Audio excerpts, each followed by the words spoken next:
Hi, this is Shauna, the CEO and founder of Fuel Talent.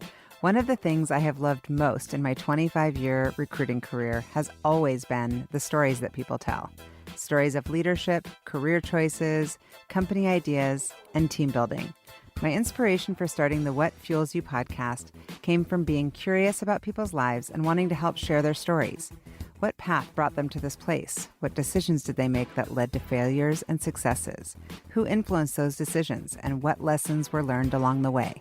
I hope you enjoy the What Fuels You podcast. A longtime friend who I grew up with, Greg Gottesman, is here with me today. Greg is the managing director and co-founder of Pioneer Square Labs, but he's been a major influencer in the Seattle startup community for decades. He was one of the founding partners of Madrona Venture Group and worked there for over 20 years. He's an author of 3 books, teacher at University of Washington, and a husband and father of 3 darling children. Welcome, Greg. Yay. Yay, Greg. It's fun to do this with you, Shauna. Super fun. Old school. So we did grow up together. We've known each other for too long. I say it's like bathtub friends, but we actually never took a bath. No. But it's like that level. Right. Okay, so we're starting with some rapid fire since we're on the What Fuels You podcast. You can't say this podcast, but what's your favorite podcast? Well, Acquired is my favorite podcast because it's... I knew you were going to say that one. Ben Gilbert and David Rosenthal are 2 people I absolutely adore and have had the chance to work with for many years now. And I think they actually do a great podcast about acquisitions, and then they rate the acquisitions, and it's become one of, if not the most popular VC podcasts. So definitely check it out. I have it. I downloaded it. How do you manage your stress? I don't. Favorite candy bar? M&M's. I love M&M's. Oh my God. Peanut? You should have. Peanut or plain? They're so good. I should have brought you some. Yeah. Did you get a cupcake, by the way? Don't say that. Now, my wife's probably listening, Shannon, who Shauna knows well. So I won't say that I got a cupcake. Moving on. Best place. This place is right next to Cupcake Royale. Yeah. And they have Stumptown coffee, which is basically the only coffee that I really like. That's why I asked you, do you want a coffee? Yeah. or and then they have cupcake? those cupcakes. And so, I did a bad thing. Yeah. Best place you have ever visited? Israel. Name a person you would interview if you could. Barack Obama. Proudest moment besides marrying Shannon and having your amazing kids? Probably the first steps of my children and them learning to read. I mean, most of the things that really have given me satisfaction have been around family for me. I love that. Yeah. Well, that doesn't surprise me at all. But I want to get right into it because Greg and I, as he mentioned, grew up together, went to Mercer Island High School together. Yeah. But then Greg ended up going to Stanford undergrad and Harvard. So how did you decide that? Did you know from a young age that education was important to you? And who set that for you? I just always prioritized school and really enjoyed that, just going to school and learning things. And I've always sort of been someone that likes to dig into things. I think part of the fun thing about being a venture capitalist and an entrepreneur is you get to learn all these new things. That's what's so exciting. And then for me, school was that same way. It was, really getting a chance to dig in and learn about these different topics. And so that's why I also, when instead of just doing law school, I did law school and business school, and people are like, why did you do that? And I'm like, why wouldn't you do that? Yeah, you have an opportunity. But how did you choose Stanford? I mean, because obviously if you get into a school like Stanford or Harvard, you've got options. So did you have your eye on that school?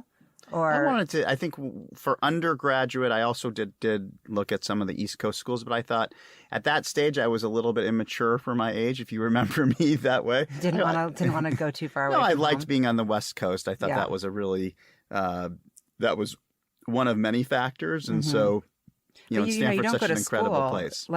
Just like you don't go to school you don't necessarily go to school and think I'm going to become a venture capitalist. No. So what were you thinking at that time that you wanted to be when you grew up? I thought I wanted to be a lawyer like a bunch of my uncles. And, my father is a doctor, and I was fortunate to have a close sort of extended family. And I just always looked up to my uncles, and all of them were lawyers. Oh, your dad's side or your mom's side? My dad's side and my mom's side, actually. All lawyers. All lawyers. And so I thought that's what I would be. And I can't really picture with your generosity, the way that you just live your life, being in a billable hours job.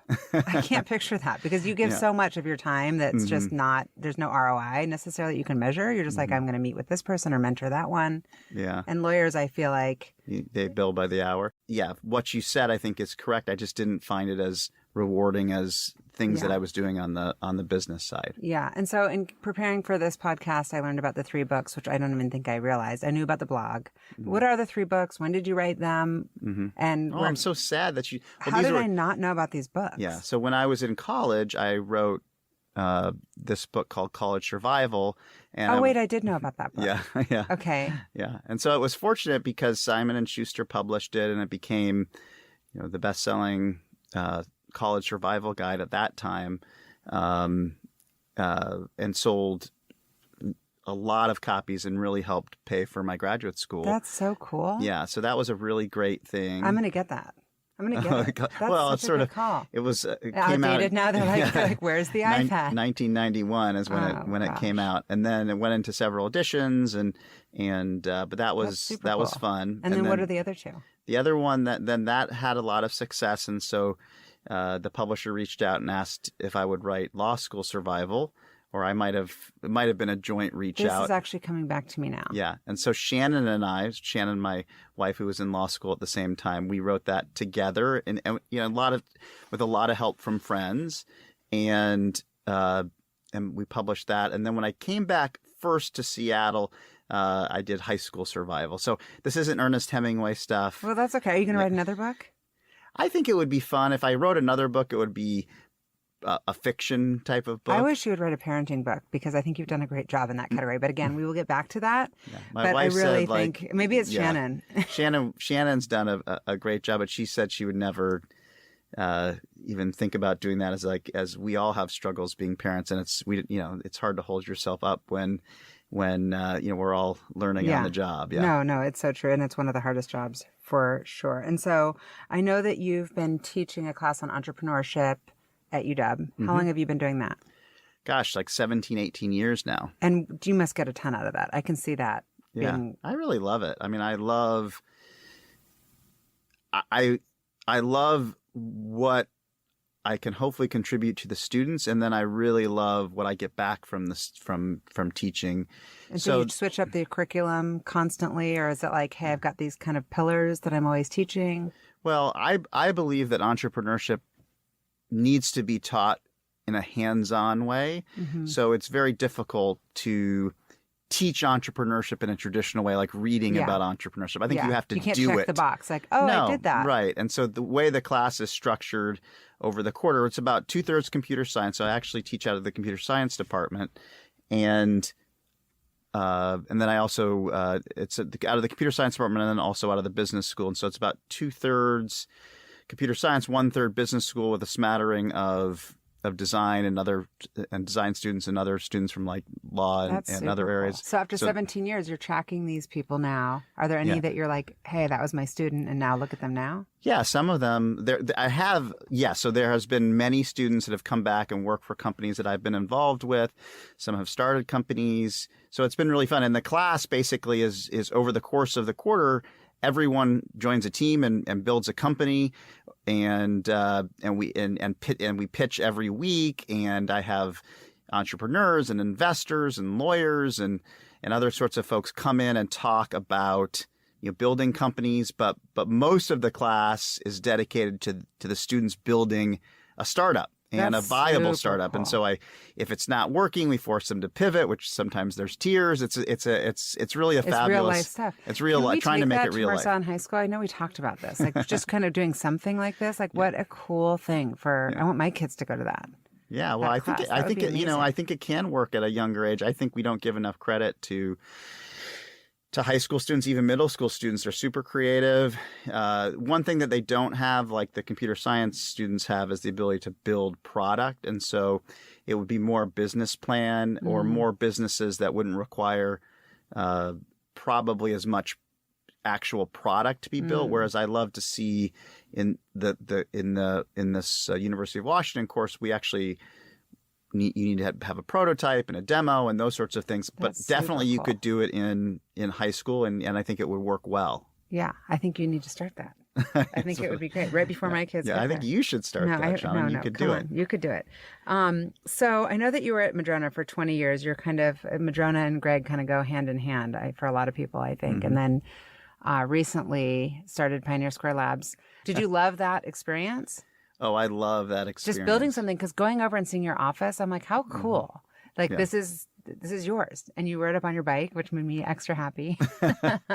Trying to get a little exercise in. I need cool. to do it more. Yeah. So I was fortunate to be a part of building Madrona in the early days as well. So we started, it was, these incredible 4 individuals, Jerry Grinstein, Bill Ruckelshaus, Tom Alberg, and Paul Goodrich. And I was fortunate to be sort of the young person that joined. And originally it was just, we were investing their money. And I think partly because they were making me loans and my loan balance was getting pretty significant. And so I suggested that we go and we should raise a fund. And, they were behind me 100%. And really at that point, Tom, Paul, and I went out and raised this fund. And over time, then it turned into a really wonderful firm, and just building that was really meaningful and fun. I then, over the course of Madrona, had the opportunity to work at the very early stage, like before, really helping to build company from just the idea stage. Right. I think the most, I did that a couple times, but the one that sort of was the most significant for me on a personal level was Rover.com. Oh yeah, I love this story. I'm happy you're talking about Rover. Well, Rover stemmed from a experience we had with our family dog Ruby, and we had a terrible experience at a local kennel, and so I went and pitched the idea that someone down the street would love to take, our dog and would do it for less money than the kennel, and that would be a better experience for our family, better experience for the sitter and the dog. And the dog for sure. Those cold kennels, yeah. No, bueno. 90% of people refuse to put their dog in a kennel. So yeah, it's not a great option. Yeah. And so this was at Startup Weekend, right? This was at a Startup Weekend. We won that Startup Weekend, and then there was this wonderful young kid named Phil Kimmy who was still in college at the time. But of the 10 people that were working with me over the Startup Weekend on that idea, he was the best engineer of that group. And so I said, "Hey, Phil, what are you doing this summer?" And had Phil Kimmy had a proper job that summer, there would be no Rover.com. That's the truth. I love and this. He said, "Oh, he was doing some odd jobs." I'm like, "Well, you want to come to Madrona? You can kind of hang out." And we had a little extra space. And build build more on top of this prototype. And he said, sure. And so that really was the start of Rover. And where's Phil Kimmy now? He's still at Rover. He He's never one of went the back founders? to college. He's one of the founders. He never went back to know college. this His part. parents, if you're listening, I'm sorry. No, he never went back, and he's a very senior person there. He's absolutely fantastic. Yeah. At the same time so I was sort of the initial CEO, and Phil, we started hiring a couple folks, and this incredible EIR was working for Madrona at the time, Aaron Easterly. Yeah. And he would stop by my office, and occasionally he would say, "Hey, that Rover thing." And then he started sort of helping us with the company. And at some point we'd started to get some customers, and I'm like, "Hey, Aaron, we're going to have to figure out who should be the CEO for this thing." And he said, "Well, would you mind if I throw my hat in the ring?" And I was like, "Oh my gosh, you can have the job right now, please." And Aaron's awesome. Oh, he's the secret, he and this Brent Turner, who's a good friend. I love Brent too. Don't forget Scott Porad. And Scott Porad, and there's a wonderful team. But yeah. But Aaron joined the company very shortly after we sort of had kicked it off, and really took it to great heights, and the company's doing extraordinarily well. And yeah, they were one of our first clients at Fuel, and we placed like 8 people there that first year. First I mean, there were dogs everywhere, dog poop everywhere. It was like a crazy scene. Oh, one of But the most candidates, fun I mean, it was companies. just a Yeah. really good vibe Yeah. and really easy to sell for us. If somebody's a dog person, they're like, sign me up. And Yeah. people are very passionate about their dogs. It's like their People children. are crazy passionate about and their then dogs. you've acquired since Dog vacay. Dog vacay. Yeah. And it's grown into Yeah. I think the reports were, close to $1 billion valuation and very significant revenues. That's something to be proud of. Yes, that's something to be proud of. And I feel most proud because it's one of those few companies that I think puts out a lot of good in the world. So, yes. I mean, its mission is to have everyone who can, have the love of a dog or the companionship of a dog, to make that available to them. Mm-hmm. And I think Rover does that in a unique way. And so I feel like that's a company that has grown really fast, but also is just doing a lot of good for a lot of people. And again, if you have a dog, you know that, especially, and I have children and you have children, Shauna, and I will tell you at this point in my life, as they're now teenagers, the dog is the only one that comes and greets me at the door. So they're just the most incredible creatures and family members. No, we have a new dog named Jordy, and Jordy's fantastic. I love that. You should feel awesome about that. So I know that you invest in companies when they're just an idea, pre-seed, seed, Series A. What do you like most about that early stage? I like the early stage of building companies and being there when it's even before it's an idea, just talking about the original idea. So at Pioneer Square Labs, and again, just the transition from Madrona, I had started at Madrona this idea called Madrona Labs, which still exists, and had started a couple companies out of Madrona Labs. This is after Rover. In the same vein, this idea that we could come up with ideas and spin them out. Yeah. And so started this thing, Madrona Labs. We had a lot of success with that. But I felt it was a little bit constraining just in terms of being inside of a venture firm, and thought that we could really increase our ability to spin out more companies and have more folks if it was sort of its own independent entity. So spun out Pioneer Square Labs and had 14 ventures, including Madrona, but also, in the Valley and here and a whole bunch others, and a bunch of angels that backed that initial studio. That's my goal, is to be one of your angels. And so we create companies from scratch, and then companies come to us. And then we also recently, of course, raised a fund. But to your specific question about what I'm drawn to in terms of starting these companies, I really am drawn to that great entrepreneur first and foremost. Mm-hmm. And I think on your podcast you'll hear a lot of people talk about what about candidates, and I know you're in this business, this sort of what about them. Well, I'm more just curious about people talk about the science and the art of recruiting, and venture can be recruiting. It's similar. Oh gosh, I feel like I always call myself a glorified recruiter. It's a recruiter. There's not really for me a science to it. A lot of it can be gut, and a lot of it is I'm just curious if you've got some special sauce on you've talked about things like self-awareness. Yes. And I love that, because I agree. Somebody who can know themselves and know where they're weak and their blind spots, but how do you get that? And you've also talked about passion. How do you get that out of somebody? Really get it?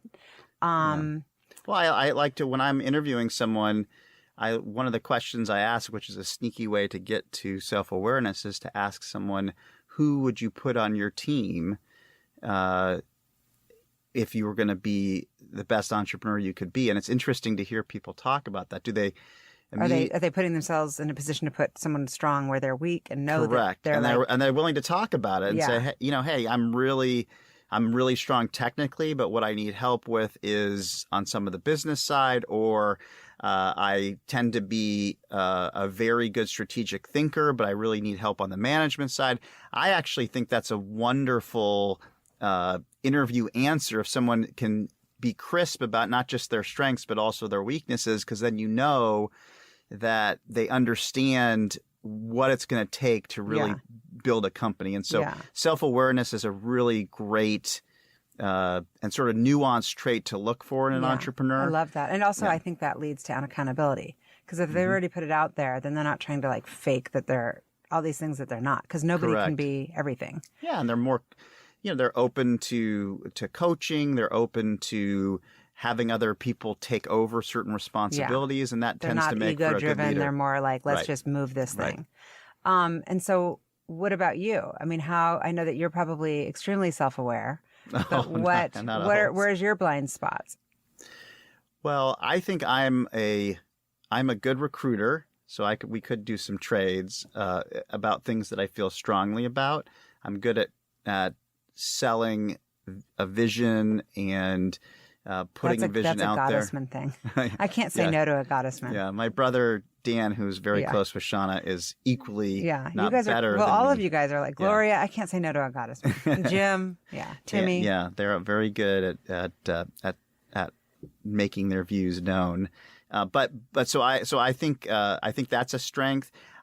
Where I need some help is on some of the more detail-oriented things. We just hired this wonderful partner named T.A. McCann. Oh, yeah. And he's been really helpful to me as an example. And also Mike Galligan, who they're much more methodical in their thinking and much more process-oriented. And that can be, especially as the company has grown, really helpful. And that's something I'm not very strong at.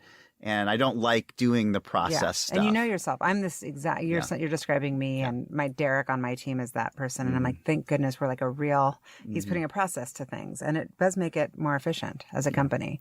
I also know that, like for me, I like to go. I don't know if this is this is somewhat self-awareness. I like to go and be around people that make me happy. So we have a lot of firms have this, but we have a clear no jerks policy. So we don't hire people. I usually hear no assholes. So no jerks is like the nicer. That's the nicer way to say it. That's the sweet version. Yes. And so one of the first person I reached out to when I was thinking about Pioneer Square Labs was Jeff Entris. Yeah. And he worked together with me at Madrona for a long time, and I sit by him, and he is just one of the most wonderful people. I don't know him well, but he seems lovely. Oh, he's just one of the most incredibly generous, smart, and just fun people. And so that was really important to me to have Jeff on the team. Ben Gilbert was another person that I originally started. I told you I saw him at the 40 Under 40. That guy's impressive. Oh, he's so funny, self-deprecating. And he's just someone that you want to you want to hang out with him. You want to. Yeah, right. well, you spend a lot of time at work, so you might as well right. like the people that you work with. And how cool is it to have your own company and you get to choose? Yeah, and then Julie Sandler, I think, as you know. I mean, rock star. Right, and Love. so I hired her at Madrona, and always just so much enjoy working with Julie. I want to be Julie when I grow up. Yes, I think all of us. I remember when I was. I could show you the email when we were initially hiring her at Madrona. I said, one day we will all work for Julie. Oh, yeah. And Julie for president, for sure. Julie for president. Should we hire? We should start working on that now. Yeah. So those are some things. So in addition to really trying to fill holes, I also really wanted to establish a culture where it just was where I'm going to spend a lot of time at work. I have this philosophy that you get to choose 2 things out of 4 in your life to do well. And so the 4 things that there's work, there's family, there's hobbies, and there's friends. Mm-hmm. You get to choose, or maybe 2.5. You get to choose 2.5 of those things, right? And so for me, I choose family and I choose work, and that's kind of what I do. And sadly, that means that friends that are sort of on the back burner a little bit, and hobbies are on the back burner. Yeah, but you've integrated. I feel like when I see you at events, you've kind of integrated social and business, and everybody, I try to do that. Everybody feels close to you, so you've got an art form to you that. You might be at a business event, but they're your friends. You've been in this community for 20 plus years, building real relationships. The way I get those are friends is a lot through work, which that's maybe, okay. Yeah, that's it's okay. It's brilliant. Are you kidding? You check all your boxes at once. Right. Just make Shannon come, and you're like quadruple or triple threat. That's right. But she doesn't really come to this. I think if I'm going to choose the couple of things, if I'm going to choose work as something that I'm going to really focus my time on, then I really want it to be with people that I love being around. And so that I think is another thing to just think about when you're choosing to do a startup or choosing a new job. In addition to filling holes, make sure that you're joining a team of people that you're going to really enjoy being around, because satisfaction from work is much more about who than what. And so most of the time when I'm talking to people who are making a transition, very rarely is it about what they were doing. Almost never. It's almost always about they come in and say. Even engineers? Even engineers will come in and say they didn't like the management style. The management style. Yeah. It's almost always, if you really dig in, it's almost always about a who. I didn't like some of the people I were working. I feel like in non-tech roles, yes, but in tech, I feel like the engineers. I mean, I don't do tech recruiting, but obviously we've got a big team that does, and I feel like they're much more driven by the product, the passion, the making a difference in the product. I don't know. I think everyone. Or maybe they're just supposed to say that. I think everyone defaults to that. I think almost 99% of the non-engineers also say that when they come in and talk to you. Yeah, I got to dig deeper. You're hired. When you really dig deeper, most of the time it comes down to people. And I think for engineers and for non-engineers, if they're working around, for example, for engineers, a lot of times it's about working around other really smart engineers. Yeah, people they can learn from. Correct. And, yeah. You're right. If they're working, it doesn't even really matter what they're working on, but if they're working on a team with really other smart engineers, they tend to be, satisfied and happy. Yeah. And I think when that starts to disappear, that's when, they're looking for dissatisfaction kind of sneaks in. And I don't want to get too far off topic on this. Are you consciously making an effort to focus on kind of equal pay and making sure that there's a diverse population at the C-suite level at some of your portfolio companies and at Pioneer Square Labs? Yes, I think we are very focused on that, and like all tech companies, we could do better, and we should continue to focus on that. I think we're all missing out because most of our companies are not as diverse as they could be and should be. But we really try to fill our pipeline with diverse candidates. I know for Julie that's a big issue, and for me that's a big issue, and it's one that we'll continue to work on, and we need to continue to work on because I think you guys are doing great. I mean, you could always do better, so could everyone. I think one of the things that's hard is early in a company's life, if you don't have a woman, for example, on an engineering team, and all of a sudden you've got 10 engineers and all of them are male, and then you say, oh, now it's time to get diverse. Yeah. That makes it harder. And so the woman comes in, she's like, I don't really need the kegerator. Early on, I think about that. And there are some companies like Forrest Key at Pixvana.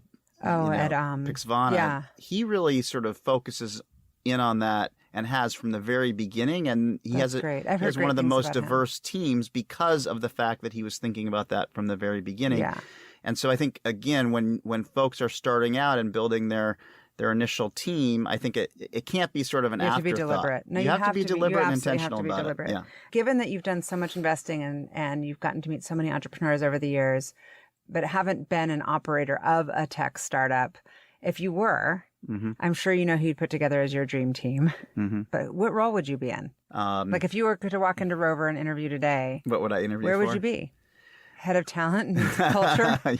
Head recruiting? Of talent and culture. Well, I think I love product. Yeah. But I don't think they would hire me. What are you most passionate about when you're like, when it's your sweet spot? You're like, I just get behind this product. I think certainly product and then sales. Those would be probably the two areas, and sales and marketing. And so I feel like, being able to tell a story well. I think one of the things that so maybe it's interesting. No one's ever asked me this question. It's a good question. I think as I think about it, it may be sort of some type of marketing role, whether it's on the product or just sort of, figuring out how to tell a story well, both to consumers or businesses and investors. I think after having done this for a long time, and I've also I really love telling stories. Yeah, well, you're good at it. So if you were to give any entrepreneurs out there who are like, hey, I'd love to pitch you, and I know that there's an opportunity for them to do that if they want to, but you know what you know, and it's like in your mind, you're like, well, of course, but we might not know. Pretend it's a, junior in college who's got an idea they want to call Greg Gottesman. Well, in terms of when you're telling your story, if we're focused on that, I love stories that are personal. And I like when... Like the Ruby story is personal. I love that. Right. I love it when entrepreneurs come in and they're talking about a personal experience they had and why something's important to them. And you can tell it's really important to them. And when we come up with an idea, I'm telling a story, I'm looking for resonance.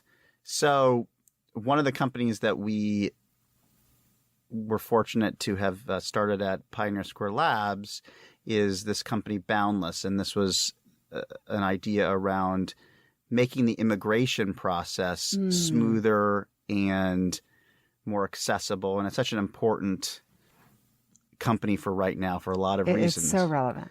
But I had been talking for years with this wonderful entrepreneur named Chao Wang, and he is an immigrant, and he has this incredible background. But when we started talking about immigration, this was something that was very personal to him. So one of the myths, I think, is that it has to be the entrepreneur's idea. I'm not sure that it does, but I think if an idea is personally meaningful to an entrepreneur or a founder, I think that I find that appealing because that resonates with me. I like to invest behind ideas that I find that have resonance for me. But what about if it is someone's idea and it's just like, hey, make sure that you have market, that you're solving a problem, that there's market fit, that there's repeat customers. Like I watch a lot of Shark Tanks, like, or who are you? Are you Mr. Wonderful? Like, what is it that like, I don't even bother unless you've got, or is it just passion? Well, no, I think so. You have to be solving a problem that's worth solving. And most of the pitches that I hear, people are actually doing that. They're actually solving a problem. If they're not solving a problem, it's not even worth talking to them. But most people sort of are solving a problem. It also has to be a problem that people are worth, that's important enough that people are worth paying for the solution. And I think where a lot of companies fail is it's a problem that, for example, a lot of content plays. People, again, it might be solving a problem, but no one's really willing to pay for the solution. Well, and also and how are you going to even get the customers? Like, how are they going to find out about you? Correct. By the time they find out about you, you've run out of money. Yeah. So I really dig into how much is it going to cost you to acquire a customer? Cost per, how are you going to acquire a customer? What are the channels? And really dig into that. And then what's the value of those customers if you acquire them? Will they actually pay you? What's the business model around that? So once you get past the problem and what the solution is, then my next step is to really try to understand, okay, can we acquire these customers? How much is it going to cost? What are the ways we're going to acquire them? And then what's the value of those customers? One of the things that I think at Pioneer Square Labs we've become very good at and best in class at is using Facebook and Google and LinkedIn and all these different digital means to very quickly assess whether or not we can acquire customers at scale. Is there an appetite for this? Yeah. Correct. And because we've tried hundreds of ideas, we get very good at very quickly sussing out, whether or not we can do it. And so we, of the ideas that we, only 1 out of 10 ideas that we test, do we actually then move forward on. And so we have gotten good at very quickly assessing that and then figuring out go to market. And so typically we're not guessing whether or not there's a market for something when we start it. That doesn't mean it will be successful, but a lot of businesses fail because they sort of go and build a product before they really understand, is there a scalable customer acquisition? And that's key. I mean, that's like, don't listen to anything else but that. I mean, it seems obvious. Before you go and build product, so we do a lot of we're building we build sites and we do a lot of market testing. Well, nowadays it's easy. It's easy. We build these fake sites, we build these fake, and we just see what customers do. See what happens. And you can go before you write a line of code, you can really actually figure that out, and you should. And so that's one of the areas that we spend a lot of time working on. And it's do you really have fun. ideas? I mean, I know you're Mr. Ideas. Do you have any ideas that you can't probably tell us on the podcast, but I can't wait. I mean, was Boundless your idea? That was an idea that was really important to me. So I actually pitched that at one of our ideation sessions. Yeah. And same with Spare 5 that's now Mighty AI. There's great ideas. Yeah. And Rover. Yeah. I mean, that's a big special sauce. That you could be Mr. Ideas, chief of ideas. Well, I have had just as many that have have Well, not that's worked out. okay. Yeah. Well, I'll take those odds. That's fine. So outside of work, we could talk about, I mean, I'm actually really curious about your business and could talk to you about that forever. But I think a lot of people know you, but you're talking about spending time mostly in business and with family. So let's talk about family for a second. So I am lucky enough to know your wife and 3 kids. And I know that you're busy. You've got an event last night. You've got a lot of people pulling at your time that want a piece of you. So how do you prioritize your time? It's probably the biggest struggle that I face, and I think most people face this. I don't do a great job of prioritizing my time, and one of my flaws is that do you say yes to too much? Well, I think a lot of people say yes to too much, but like if I'm not overwhelmed from a schedule standpoint, I almost feel like off balance. Yeah, like I have to. So then I'll fill to the schedule, right? So now you have no excuses. Now you need to start coming to ClassPass with us. Right. That will fill your morning schedule. We'll start working out. Right. So I almost, my wife says this is an issue that I like the feeling of having too many things to do. And is that like a deep psychology? Like I just need to feel needed, or you genuinely are an extrovert? No, I don't. I think it probably stems from some psychoses that I started with. I'm the same way, and people are like, I don't know how you do it. You're like doing everything all the time, and I'm like, this energizes me, but then sometimes I just shut down. Like I'll get sick. I think sometimes you can sacrifice, and I think I do sometimes sacrifice quality for quantity, and so I have a lot of respect for people that do it well. I am super lucky to have this just the most incredible spouse who puts up with all my overscheduling and coming and missing dinners and being late and just never holding me accountable because she's not a complainer. No, she's not a complainer, and she was a lawyer for a while, so she gets the kind of the hours and the constraints, but she just makes it really easy. And then as I said also, before, I mean, it's also, you've done well financially, but she just actually doesn't even seem like it's a driver for her. She's just like loves you completely. And it's not like, I mean, obviously you're a successful person. She married a successful person. But I mean, some of these investments, and you've bet on some great companies that have done really, really well. And it's like she's putting up with you, and it's not like, oh, fine, but I'll just put up with it because I get to live this great life. Like I don't think she cares. She doesn't care all about that stuff. No. Well, I know she's like a minimalist. Like I'm like I'd be shopping. No, she's great. And then I do try to so work's really important to me, and I get a lot of satisfaction out of that. And then I do try to make sure the other thing that's really important to me is the kids, and I do try to focus on them, but then I'm sacrificing, other things like you and I used to play tennis and do a bunch of things, and so I'm not doing that maybe as much as I will one day. Yeah, apparently the men's night is supposed to be some crazy debacle. You'd probably be the best one there. So no, you should go Thursday nights. I would. So talking about your kids, how would they describe you? What 3 words would they use to describe you? Oh goodness, it probably depends on which kid. I think they would. I think they would say funny. I think they would say that I could be opinionated. So if I'm being self-critical, I think they would definitely say that I have strong opinions, and I think they would say that I definitely am loving. I'm definitely I always want to give them hugs and much more than they want. Yeah, especially nurturing. As teenagers. Yeah. And so if you take your kids and then just said, okay, now put that into Pioneer Square Labs, and I go meet with your team and say, what words would you use to describe Greg? 3 words. I don't know. Would they translate? They'd probably say funny. I'm sure you're funny at work. Or are you different Greg at work? No, I think they would say I've been with you at work. You're funny. Well, I think I don't take things so... one of the things I say a lot of times is we're not, no one's life is on the line. We're not curing cancer. And so I think having a sense of humor You might be important. With the dogs. Actually, right. There's studies. Well, yeah, I think people are... So we're not doing anything that's so important that we can't laugh about it. So funny. What else would they say? I think they would say that I am. Well, it's interesting because I'm not sure.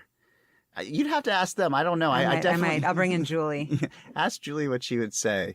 I think they would say that I'm generous with my time. I've just never heard anybody say anything but great things about you.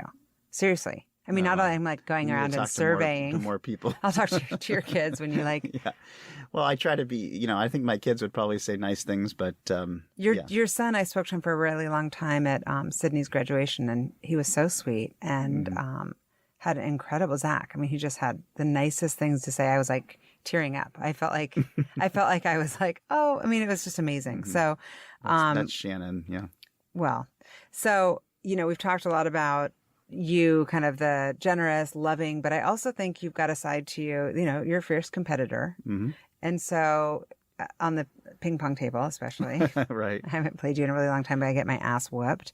Would you say that you hate to lose or love to win? Hate to lose.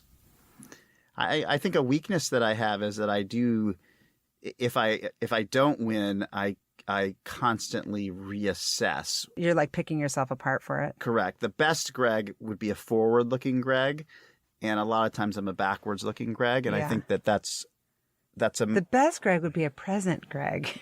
Right. Well, kidding. I mean, I just think when I'm doing, I shouldn't be talking about myself in the third person. That's annoying. No, that's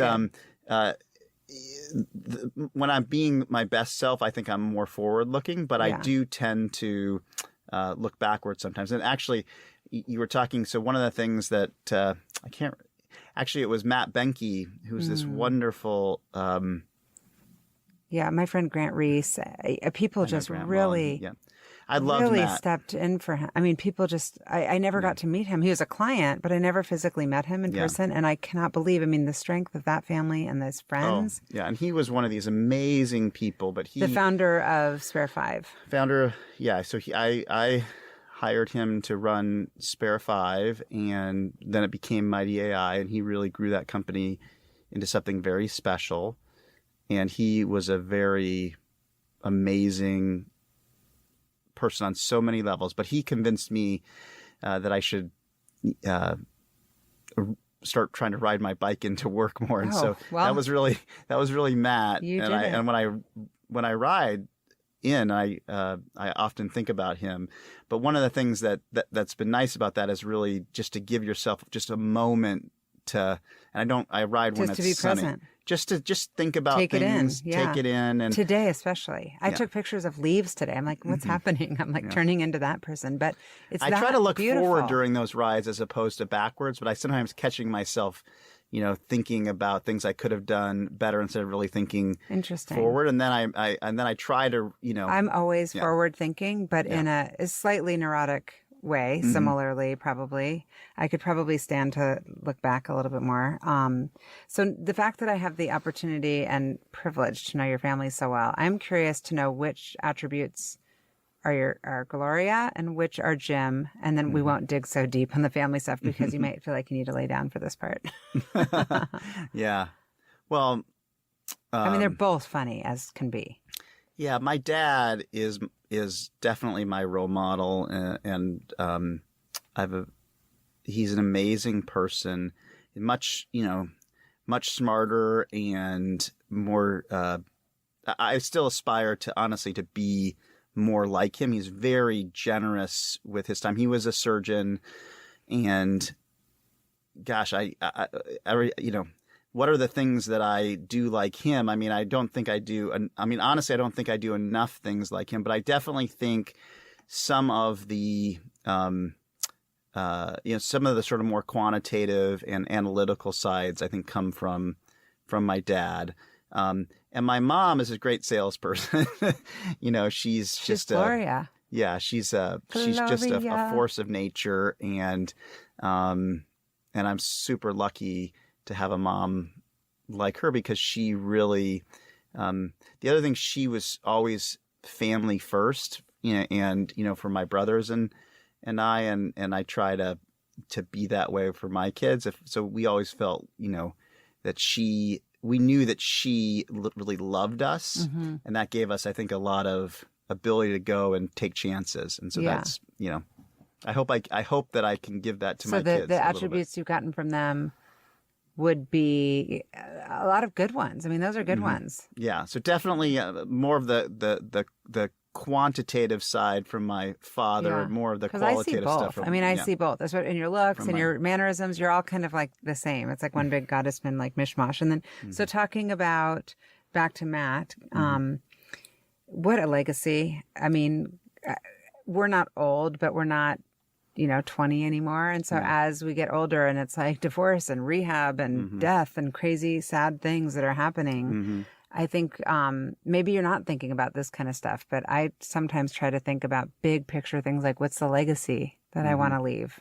Well, I've been fortunate to be a part of starting a lot of things in this community, and being a part of sort of the founding of, a lot of, whether it's Madrona or Madrona Labs, Pioneer Square Labs, Pioneer Square Ventures, Rover. All the companies. All these companies. And so to me, that's a crazy privilege that frankly, 20 years ago wouldn't have been possible. Thank you to Amazon Web Services and all these tools and software that makes the kinds of things that you and I are lucky enough to be a part of, these fast-growing companies, possible. And so, I hope people would think that that's a unique thing that I think I can do, is I can that's huge. Bring people together to start stuff and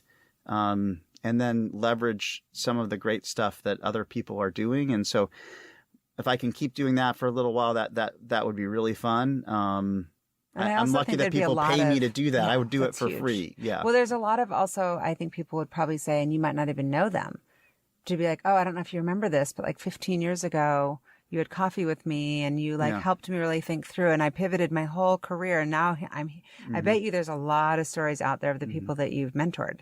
Without even realizing that you were mentoring them. You might have just given them a nugget of like. Some people come to me and they'll say that sometimes, and that feels really. That's got to be rewarding. That is really rewarding. Or someone who took one of my classes at the University of Washington will come and say something. One great story is I taught this one woman who's from Saudi Arabia, actually, and she pitched this business of a Keurig for Arabic coffee, which is a different type of coffee. Yeah, and she went back to Saudi Arabia and started this. So she just did this for the class, and then she ended up going back to Saudi Arabia to start this company.